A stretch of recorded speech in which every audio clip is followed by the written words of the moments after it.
Assalamualaikum warahmatullahi wabarakatuh. Di sini saya akan melaksanakan kegiatan praktikum tentang pertumbuhan, perkembangan, dan perkembangbiakan pada makhluk hidup. Tujuan dari praktikum ini sendiri yang pertama adalah mengamati pertumbuhan dan perkecambahan kacang merah, kemudian mengamati pertumbuhan dan perkembangan lalat buah Drosophila sp dan mengetahui lamanya siklus hidup lalat buah. Sebelumnya saya sudah menyiapkan beberapa alat dan bahan yang akan saya gunakan dalam penelitian pertumbuhan dan perkembangan tumbuhan kacang merah. Di sini ada biji kacang merah, kemudian ada kapas dan lain-lain. Pada hari pertama, panjang akar 0 cm dan panjang batang 0 cm, tetapi terdapat perubahan pada bakal akar yang sedikit terlihat seperti yang ada di gambar ini. Kemudian pada hari kedua terlihat jelas akarnya yakni 8 biji kacang merah yang sudah tumbuh memiliki panjang akar rata-rata 0,2 cm dan panjang batang 0 cm.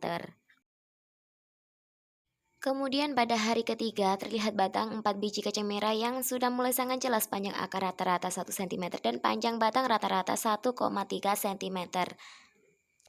Pada hari keempat ini terjadi perubahan yang signifikan karena sudah tumbuh daun-daun kecil. Nah, di sini panjang akar rata-rata 2 cm, kemudian panjang batang rata-rata 8,1 dan memiliki lebar daun rata-rata 1,3 cm. Penelitian ini dilakukan selama 14 hari. Nah, ini adalah hari ke-14 yang terlihat tumbuhan kacang merah yang batangnya semakin panjang dan sudah berdaun besar. Panjang akar rata-rata 5,8 cm, kemudian panjang batang rata-rata 18,9 cm dan memiliki lebar daun rata-rata 4 cm. Nah, hal ini dikarenakan adanya pertumbuhan dan perkembangan pada tumbuhan kacang merah. Sel-sel meristem dan apikal pada akar dan batangnya akan terus membelah. Kemudian daun yang semula hanya memiliki lebar 1,3 cm menjadi 4 cm.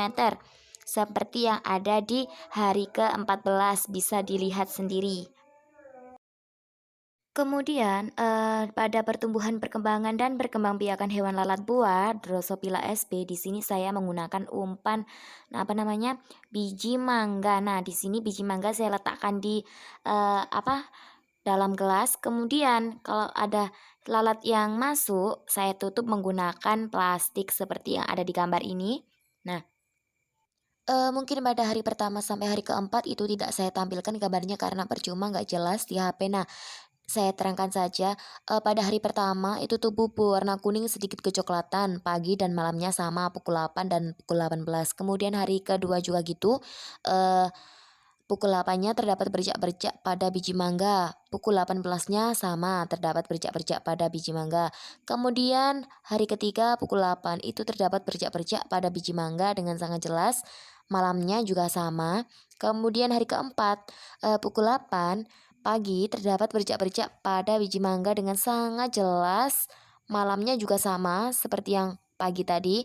Nah, di sini adalah gambar yang kelima. Ini menunjukkan bahwa pukul 8 terdapat bercak-bercak pada biji mangga dengan sangat jelas dan terlihat lebih besar. Nah, kemudian hari keenamnya itu terdapat seperti belatung kecil yang bergerak-gerak.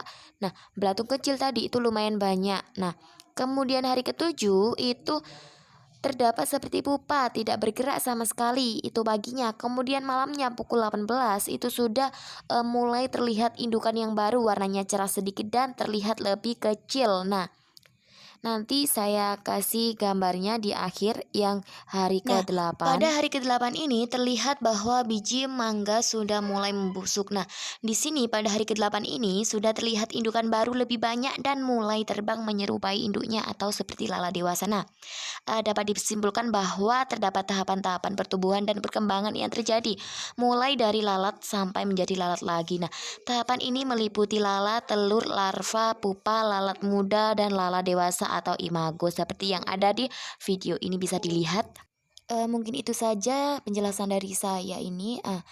Mungkin praktikum ini memang belum sempurna, maka perlu ditingkatkan lagi untuk mengamati tumbuhan kacang merah pada saat mengalami pertumbuhan. Kemudian juga selamat mencoba mengamati perkembangbiakan lalat buah dan harus dilihat secara berkala dan teliti. Terima kasih. Wassalamualaikum warahmatullahi wabarakatuh.